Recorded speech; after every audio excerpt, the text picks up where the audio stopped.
সকালের সংবাদে আপনাকে স্বাগতম। প্রথমেই জানিয়ে দিচ্ছি সংবাদ শিরোনাম। দ্রুতই দেশে ফিরে নির্বাচনের অংশ নেয়ার ঘোষণা তারেক রহমানের, বললেন ৭১-এ বিতর্কিত ভূমিকার জবাব দিতে হবে জামায়াতকেই। চলতি মাসেই ২ শতাধিক আসনে প্রার্থী ঘোষণা করবে বিএনপি। তফসিল পর্যন্ত শরিকদের জন্য উন্মুক্ত থাকবে অর্ধশত সিট। ধানের শীষের বিরোধী হলে বহিষ্কারের সিদ্ধান্ত। এনসিপি ও গণ অধিকার পরিষদের একীভূত হওয়া নিয়ে জটিলতা, মূল বিরোধ দলের নাম ও নেতৃত্ব নিয়ে। চলতি সপ্তাহে শীর্ষ পর্যায়ে আবারও বৈঠক। তিস্তার পানিতে আবারও প্লাবিত লালমনিরহাট ও রংপুরের নিম্নাঞ্চল। পানিবন্দী হয়ে পড়েছে অন্তত ৪০,০০০ পরিবার। পানি উন্নয়ন বোর্ড জানায়, টানা বৃষ্টি আর উজানের ঢলে ডালিয়া ব্যারেজ পয়েন্টে বিপদসীমার ১০ সেন্টিমিটার উপর দিয়ে বইছে তিস্তার পানি।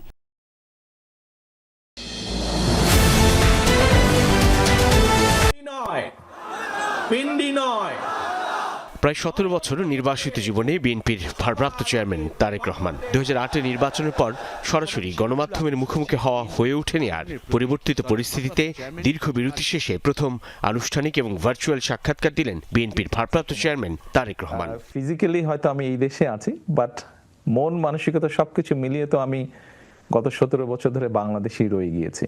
বিবিসি বাংলাকে দেয়া সেই সাক্ষাৎকারের প্রথম পর্বে উঠে আসে অতীত, বর্তমান আর ভবিষ্যতের রাজনীতি প্রসঙ্গ। নেতাকর্মী থেকে শুরু করে দেশের জনগণের বহুল আকাঙ্ক্ষিত দেশে ফেরা ঘিরে জমা প্রশ্নের জবাব দেন তারেক রহমান। উড়িয়ে দেননি নিজের নিরাপত্তা সংক্রান্ত শঙ্কার কথাও। কিছু সঙ্গত কারণে হয়তো ফিরাটা হয়ে ওঠেনি এখনো, তবে সময় তো চলে এসছে মনে হয়। ইনশাল্লাহ দ্রুতই ফিরে আসব। জনগণের সম্পৃক্ত এরকম একটি নির্বাচন হবে, সেখানে তো অবশ্যই আমি নিজেকে দূরে থাকতে পারবো না, আমাকে আসতেই হবে। স্বাভাবিকভাবেই মাঠেই ইনশাল্লাহ থাকবো আমি। আপনি নির্বাচনে অংশ নিচ্ছেন তাহলে? জি, ইনশাল্লাহ। জুলাই অভ্যুত্থানের শুরু থেকে শেষ অবধি নানাভাবে যুক্ত ছিলেন বিএনপির ভারপ্রাপ্ত চেয়ারম্যান। জানান, ভার্চুয়ালি যোগাযোগ ছিল আন্দোলনকারীদের সঙ্গে, তবে নিজেকে জুলাই অভ্যুত্থানের মাস্টার মাইন্ড হিসেবে ভাবতে নারাজ তিনি। বলেন, প্রতিটি রাজনৈতিক দল বিভিন্নভাবে অবদান রেখেছে এই আন্দোলনে, যার প্রেক্ষাপট তৈরি হয়েছে বহু বছর ধরে। এই জুলাই আন্দোলনে আমাকে আমি কখনোই মাস্টার মাইন্ড হিসেবে দেখি না। শুধু কি রাজনৈতিক দলের নেতাকর্মীরাই সেদিন ছিল মাঠে? অবশ্যই নয়। এই আন্দোলন ছিল বাংলাদেশের জনগণের আন্দোলন, যারা গণতন্ত্রে বিশ্বাস করেন। এই আন্দোলনের মাস্টার মাইন্ড কোনো দল, কোনো ব্যক্তি নয়। এই আন্দোলনের মাস্টার মাইন্ড বাংলাদেশের গণতান্ত্রিকামী জনগণ। অন্তর্বর্তী সরকারের প্রতি আস্থা রাখতে চায় বিএনপি। ফেব্রুয়ারিতে নির্বাচনের বিষয়ে সরকার সব রকম উদ্যোগ গ্রহণ করবে বলে আশা প্রকাশ করেন তিনি। আসন্ন নির্বাচন ঘিরে জামায়াত ইসলামী আলাদা জোট করলেও তাতে বিএনপির উদ্বেগের কিছু নেই বলেও মনে করেন তারেক রহমান। প্রতিযোগিতা থাকতেই পারে, প্রতিদ্বন্দ্বিতা থাকতেই পারে, এতে উদ্বেগের কি আছে? স্বৈরাচার যেই হত্যাগুলো করেছে, এর জবাব যেরকম তাদেরকেই দিতে হবে তাদেরটা, ঠিক একইভাবে ৭১ সালে কোনো রাজনৈতিক দল যদি তাদের কোনো বিতর্কিত ভূমিকা থেকে থাকে, তাহলে তাদের জবাব তারাই দিবেন, ওটা তো আর আমি দিতে পারবো না। নিজের অনুপস্থিতিতে ঘর ছাড়া হওয়া ছোট ভাই আরাফাত রহমান কোকোর মৃত্যু, শারীরিক আর মানসিক নির্যাতনে বিএনপি চেয়ারপারসন খালেদা জিয়ার জীবন মৃত্যুর সন্ধিক্ষণে দাঁড়ানোর কথা তুলে ধরেন তারেক রহমান। বলেন, এ কেবল একটি পরিবারের চিত্র নয়, গোটা দেশে নিপীড়নের এমন অসংখ্য উদাহরণ রয়েছে। তাই সকল হত্যা, গুম, খুনের বিচারের দাবি জানান তিনি। এই সকল অন্যায়, এই সকল হত্যা, এই সকল নির্যাতনের জন্য যারা দায়ী, যারা এসবের হুকুম দিয়েছে, তাদের প্রত্যেকের বিচার হতে হবে। এটি প্রতিশোধের কোনো বিষয় নয়, এটি ন্যায়ের কথা, এটি আইনের কথা। দল হিসাবে তারা যদি অন্যায় করে থাকে, তাহলে দেশের আইন অনুযায়ী তার বিচার হবে।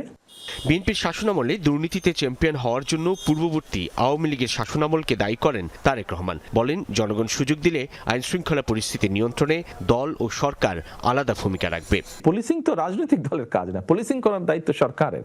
বিএনপি চেয়ারপারসন খালেদা জিয়ার সুস্থতার উপর তাঁর রাজনীতি কিংবা নির্বাচনী ভূমিকা রাখা নির্ভর করে বলে জানান তারেক রহমান। আর রাজনীতি কখনো উত্তরাধিকার কিংবা পরিবার কেন্দ্রিক নয়, বরং সমর্থন ঘিরে হয় বলে উল্লেখ করেন বিএনপির ভারপ্রাপ্ত চেয়ারম্যান তারেক রহমান। ওনার শারীরিক সক্ষমতা যদি অ্যালাউ করে ওনাকে, নিশ্চয়ই উনি কিছু না কিছু ভূমিকা। একসময়ের জোটের শরিক নির্বাচনের সহযাত্রী জামাতে ইসলামী এখন প্রবল প্রতিপক্ষ বিএনপির। মাঠে পিয়ার নিয়ে আন্দোলনে সোচ্চার থাকলেও আসন ভিত্তিক প্রার্থী ঘোষণা করে গণসংযোগে নেমে গেছে ইসলামপন্থী দলটি। অথচ গণসংযোগ দূরের কথা, প্রার্থী চূড়ান্ত করতেই টালমাটাল বিএনপি। যার সাথে গণসম্পৃক্ততা আছে তাকে বাছাই করে নেওয়া তো দুরূহ ব্যাপার। হঠাৎ আমি একটা ঘোষণা করে দিলে তো তাহলে বুঝতে হবে যে সংগঠন এখনো তেমন শক্তিশালী না বা অতটা গণভিত্তি পায়নি। কিন্তু আমাদের গণভিত্তিক দল। প্রতিটি আসনে গড়ে দলটির ন্যূনতম 4 জন প্রার্থী মাঠে আছে। এই অবস্থার মাঝেই সেপ্টেম্বর মাস জুড়ে মনোনয়ন প্রত্যাশীদের সাক্ষাৎকার নিয়েছেন বিএনপির দায়িত্বপ্রাপ্ত নেতারা। ভারপ্রাপ্ত চেয়ারম্যান তারেক রহমান কথা বলেছেন জেলা উপজেলার গুরুত্বপূর্ণ নেতাদের সাথে, করিয়েছেন বিভিন্ন পর্যায়ের জরিপও। রাজনীতির নতুন প্রেক্ষাপটে এই প্রক্রিয়া এখন পর্যন্ত 200 আসনে প্রার্থী চূড়ান্ত করেছে দলটি। তবে যেসব আসনে বিদ্রোহী প্রার্থী হওয়ার সম্ভাবনা বেশি, সেখানে তফসিল পর্যন্ত কৌশলী ভূমিকায় থাকবে দলটি। সবার সাথে আলাপ আলোচনা করে আমরা যাতে সবাই একসাথে কাজ করে সেই বিষয়টা নিশ্চিত করতেছি, যাতে একক প্রার্থী সিলেকশন করে তাকে গ্রিন সিগন্যাল দেওয়া যায় মাঠে যাওয়ার জন্য, সেটা শুরু করেছি। এটা এই মাসের 3য় সপ্তাহের মধ্যেই বলা যায়, আমরা বলে দিতে পারবো। হ্যাঁ, তাতে একক প্রার্থী হিসেবে মাঠে প্রার্থীরা গণসংযোগে যেতে পারবে। মনোনয়নের ক্ষেত্রে গুরুত্ব পাবেন দক্ষ সংগঠক, আন্দোলনের ভূমিকা সামাজিকভাবে গ্রহণযোগ্যরা। প্রবীণ নবীনের সমন্বয়ে এবারের মনোনয়ন তালিকায় চমক থাকবে বলে আভাস দিচ্ছেন বিএনপির শীর্ষ নেতারা।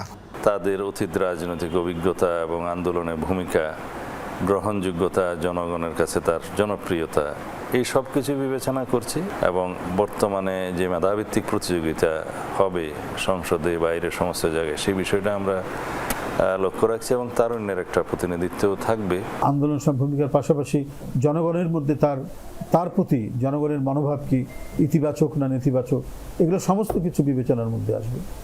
যুগপৎ আন্দোলনের শরিকদের আসন ছাড়ের বিষয়টিও দ্রুত সুরাহা করতে চায় বিএনপি। এজন্য মিত্রদের কাছে তালিকা চেয়েছে দলটি। ভোটে জয়ী হওয়ার মতো প্রার্থী থাকলে সর্বোচ্চ 50টি আসনে ছাড় দেওয়ার নীতিগত সিদ্ধান্ত থাকলেও এখনই তা জানাতে চান না বিএনপির নীতি নির্ধারকরা। সেটা এখনো আলোচনা বিবেচনার পর্যায়ে আছে, দেখা যাক। তফসিল ঘোষণার সময় নির্ধারণ হলেই লন্ডন থেকে দেশে ফিরতে পারেন বিএনপির ভারপ্রাপ্ত চেয়ারম্যান তারেক রহমান। তিনি দলের চূড়ান্ত মনোনয়নপত্র প্রার্থীদের কাছে হস্তান্তর করবেন। এই মঞ্চ থেকে শপথ করতে চাই, 24-এর গণ অভ্যুত্থানের নেতৃত্ব দেয়া তরুণদের হাত ধরে জন্ম নেয়া দল জাতীয় নাগরিক পার্টি এনসিপি। তারও আগে 2018 সালে কোটা সংস্কারের দাবিতে এমনই এক আন্দোলনে নেতৃত্ব দেয়া তরুণদের দল গণ অধিকার পরিষদ। লক্ষ লক্ষ শিক্ষার্থী রাজপথে আন্দোলন করছে।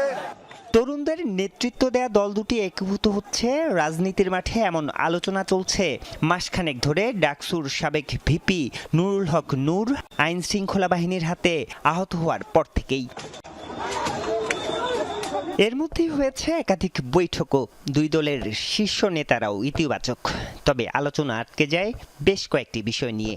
একীভূত হওয়ার পর দলের নাম, নেতৃত্ব কাঠামো আর সাংগঠনিক অবস্থান নিয়ে হয়নি সিদ্ধান্ত। এ নিয়ে বিভিন্ন সময় গণমাধ্যমে দেয়া নেতাদের বক্তব্য ঘিরেও তৈরি হয় বিভেদ। গণ অধিকার পরিষদ এত দুর্বল দল না যে এনসিপিতে যুক্ত হবে। আমাদের উদারতা এবং আন্তরিকতা ছিল যে আমরা দুটি দল মিলে আমরা বড় একটি নতুন দল হব। এখন যারা মনে করছে যে এই দুটি দলকে আমরা এক করতে দিব না, আমরা মনে করি তারা হাসিনার এজেন্ডা বাস্তবায়ন করছে। 24-এর গণ অভ্যুত্থানে নেতৃত্ব দেয়া তরুণরা চায় একীভূত হলেও দল পরিচালিত হবে এনসিপি নামেই। তবে গণ অধিকার পরিষদের মূল আপত্তির জায়গা এখানেই।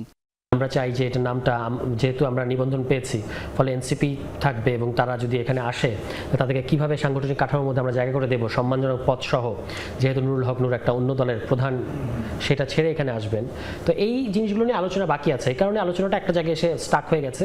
আলোচনা চলার মাঝখানে কিছু দুষ্টু নেতা, অপরিপক্ক নেতা, তারা সামাজিক যোগাযোগ মাধ্যমে মিডিয়ার সামনে বিভ্রান্তিকর বক্তব্য দিয়েছে এবং এরপরে যেটি হয়েছে যে আমাদের নেতৃবৃন্দ তারা কিন্তু ক্ষুব্ধ। কদিন আগে চিকিৎসা শেষে সিঙ্গাপুর থেকে দেশে ফিরেছেন গণ অধিকার পরিষদের শীর্ষ নেতা নুরুল হক নূর। আর জাতিসংঘের অধিবেশন শেষে দেশে ফিরেছেন এনসিপির সদস্য সচিব আক্তার হোসেনও। দু একদিনের মধ্যে আবারও আলোচনায় বসবেন শীর্ষ নেতারা। হয়তো সপ্তাহখানেকের মধ্যে আবার বসবো, কথা বলবো এবং আমি আশাবাদী যে এই দুটি তারুণ্যের শক্তি আজ হোক, কাল হোক বা ভবিষ্যতে হোক, তারা এক জায়গায় আসবে। আলোচনাটা এগিয়ে নিচ্ছি। আমার ধারণা যে আমরা এই মাসের মধ্যে এটার একটা পরিণতি। তথ্যটি দিতে চাই সেটি হচ্ছে যে ডালিয়া ব্যারেজ পয়েন্টে যখন পানি কমে সেটি কিন্তু ভাটিতে আসে। এখন যদি আপনাকে রংপুরের কাউনিয়া যে তিস্তা সেতু পয়েন্ট আছে সেখানে কিন্তু 20 সেন্টিমিটার উপর দিয়ে পানি প্রবাহিত হচ্ছে এবং প্রবাহিত হওয়ার ফলে যেটি হচ্ছে সেটি যদি আমরা আপনাকে ফুটেজের মাধ্যমে দেখাতে পারি, আপনি দেখবেন আমি যে জায়গাটিতে পূর্ব ইসলি নামে যে একটি জায়গা আছে অঞ্চল যেটি আছে সেই নিম্নাঞ্চল কিন্তু এভাবেই কিন্তু তলিয়ে আছে এবং অনেক বাসাবাড়িতে লোকজন নেই, তারা এখানে বাড়ি তালাবদ্ধ করে অথবা তালাবদ্ধ করতে পারেননি, তারা চলে গেছেন এবং আমরা যেটা দেখেছি যে একটা রান্না করে খাওয়ার মতো যে অবস্থা কিন্তু এই সব মানুষের নেই। সে কারণে যেটি হয়েছে যে খাবার নিয়ে তারা এক ধরনের সংকটে পড়েছেন, ল্যাট্রিন করা নিয়ে এক ধরনের সংকটে পড়েছেন, যাতায়াত নিয়ে তো মহা সংকট বিরাজ করছে। আমরা যখন একটি রাস্তা পার হয়ে আসছিলাম সেখানে কিন্তু একেবারে বুক পর্যন্ত পানি সেখানে উঠে গেছে। সে কারণে একটি বাড়ি তারা মানে দুর্বিষহ জীবনযাপন করছেন। আমরা কথা বলবার চেষ্টা করছিলাম এই সব মানুষের মাঝে, তাদের যেটি বক্তব্য সেটি হচ্ছে যে যেভাবেই হোক তারা কিন্তু কোনো রিলিফ এখন পর্যন্ত পাননি, তাদের রিলিফের উপর তাদের খুব একটা নজরও নেই। তারা যেটা বলবার চেষ্টা করছেন যদি তিস্তা মহাপরিকল্পনার কাজ শুরু করা যায় তাহলেই এই তিস্তা যদি খুঁড়িয়ে দেওয়া যায়, যদি তিস্তা মহাপরিকল্পনার কাজ শুরু করা যায় তাহলেই এই তিস্তা যদি খুঁড়িয়ে দেওয়া যায় অর্থাৎ খনন করে দেওয়া যায় তাহলে তাদের এই যে দীর্ঘ ভোগান্তি আছে সেই ভোগান্তি কমবে। সাধারণত আশ্বিন মাসে কিন্তু কোনো বন্যা হয় না, তারপরেও কিন্তু এবার আশ্বিনের এই সময়েও কিন্তু এই বন্যাটা হয়েছে এবং এই বন্যাটা অনেক ভয়াবহ এবং বড়। এবং আপনি জানেন যে যদি দ্রুত পানি নেমে না যায় তাহলে বড় ধরনের একটা ধাক্কা তাদের লাগবে এবং এরই মধ্যে তিস্তা নদী রক্ষা আন্দোলন, তিস্তা বচাও যে সংগ্রাম পরিষদ আছে, তফসিল ঘোষণার আগেই নভেম্বরের মধ্যেই এই কাজটি শুরু করার দাবি তারা তুলেছেন এবং আজকের এই পানির দৃশ্য কিন্তু সেটাকে আরো অনিবার্য করে তুলেছে যে দ্রুত এই কাজটি শুরু করতে হবে।